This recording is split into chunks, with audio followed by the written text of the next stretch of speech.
Hey, if you are a midlife creative who has put your real work on hold for far too long, then this is for you.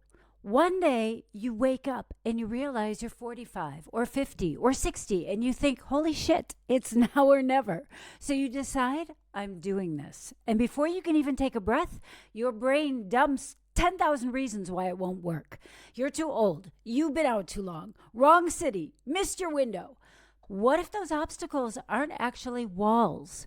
What if they are the door? I am going to show you how to turn what you think are obstacles into your starting points. How the gaps you're staring at become actual slingshots that launch you forward. And I've got proof it works. So let's figure this shit out. What's actually happening when your brain dumps that list on you? You have just hit your first roadblock and it looks like a mountain, maybe a whole range of them. And that is exactly what we're tackling today. So let's get into it. Picture this. You're a creative who has sidelined your craft for your family or your work or your parents got in the way. For 16 years, you kept thinking one day I'll relaunch my acting career.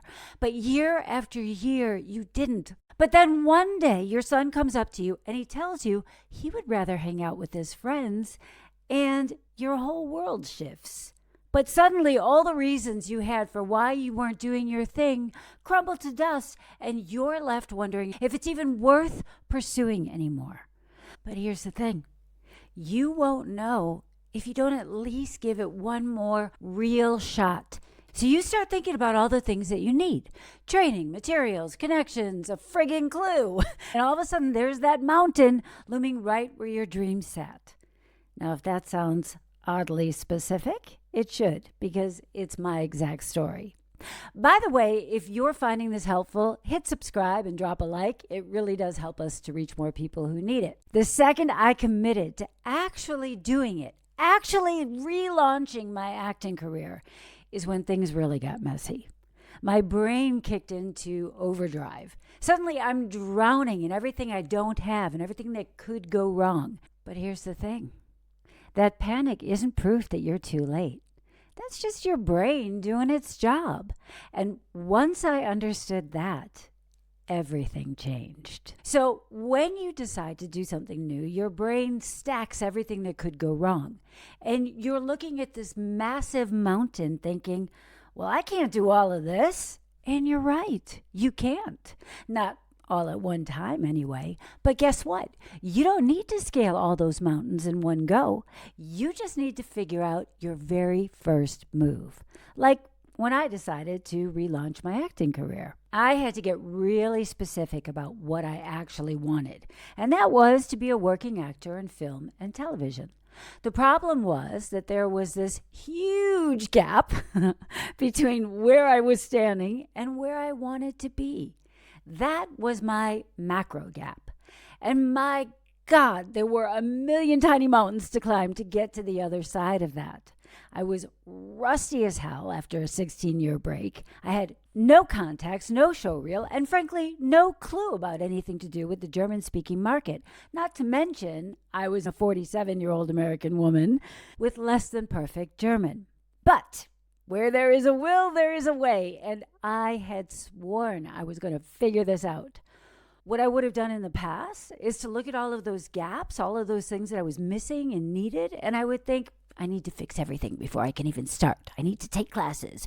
I need to network. I need to work on my reel, all while staying on the outside, trying to get in.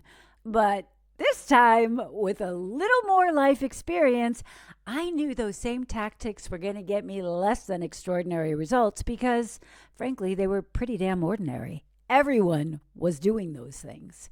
So this time around, I flipped it. What if I didn't try to fix the gap first? What if I used what I needed to get myself in the room? So, as I said, the first thing I needed was training.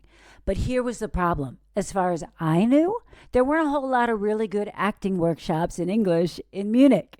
And even if there was a really good workshop once or twice a year, that wasn't enough to get my skills back to where they needed to be if I was serious about this, which I was. So I organized the training I needed and brought the experts to me. I curated workshops. I got to choose the exact coaches, the methods, the techniques that I wanted to work on. I trained on my schedule, and instead of paying money out, I was getting paid to learn for free. And things started to shift. I was starting to get known and get invited to events and auditions. And then I realized I could curate based on whatever I needed most. So my first workshops, they were all about training. But later, I needed connections. So I hired casting directors to teach workshops.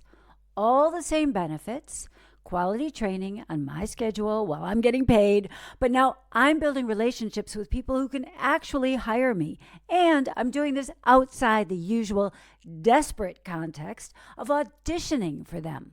But I still get to show them what I can do during the workshop itself. Some of these relationships have led to direct auditions for major networks. Auditions, frankly, that I probably never would have gotten because I wouldn't have even been on their radar. The gap I started with became my way in. That obstacle became the slingshot. And over time, that approach got me working on sets for Netflix, Hallmark, and lots of other productions. Not because I fixed everything first, but because I used what I was missing to build my access. Okay, so let me tell you how this works. You need to get really specific about what you want. Once you've done that, then you identify what's missing. What do you need now to get one step closer to your ultimate goal? That's where your first gap is, the first thing standing between you and the next step. If you don't know, look at what you complain about most, because the answer is usually in there. Like if you're a painter and nobody's buying your work, why do you think that is? Maybe nobody knows it exists. Maybe it's not getting in front of the people who can actually afford it. That's a marketing problem. Or maybe, if you're really honest with yourself, your work's not yet at the level where people want to pay for it. And I know that that's hard to admit. But if that's the case, then you need more training to improve your skills or figure out your voice, what makes you stand out. Once you know your gap, you use it to build your access. If you need connections, create something that gets you face to face with the people you want to work with. Make money while solving your problem and building your network at the same time. Because when you build the room, you're not waiting anymore. You are creating. You are curating.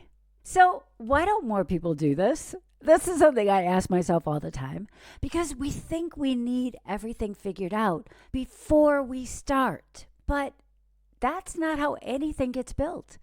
You have to first see the first step, and then you take it, and then you see the next one. Here's what I used to think. That fear would go away when I grew up, when I figured things out. Because when I was younger, I let fear bully me. I let it stand right in front of me and block my way because I was afraid to fail. So I self-sabotaged. But now I know that fear, well, here's the bad news. It never goes away. It's trying to keep you safe. It's like that helicopter mom, right? It's overprotective. It means well, but it does not know when to back off. And once I understood that, I could just tell her, you go stand in your corner, okay? I see you, I hear you, but I am not going to change my plans for you. Thank you. And here's the good news. Your comfort zone, look, it's not a hula hoop that follows your every movement and never changes size. It's actually more like a balloon that continually adjusts to its new size.